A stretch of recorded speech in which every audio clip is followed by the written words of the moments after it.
When your IT project is on the brink of disaster, swift action is essential. First, take a moment to assess the situation. What's really going wrong? Is it scope creep, communication breakdowns, or perhaps a lack of resources? Next, gather your team for an open discussion. Transparency is key. This dialogue can reveal hidden issues and spark innovative solutions. Consider implementing agile methodologies to adapt quickly. This way, you can make iterative improvements instead of a complete overhaul. Use the Moscow method to prioritize tasks. Must have, should have, could have, and won't have. This clarity helps everyone focus on what truly matters.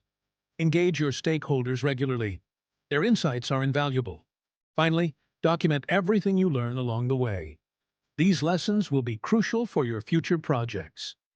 Remember, a proactive approach can turn potential failure into a success story. Subscribe for more and share your thoughts.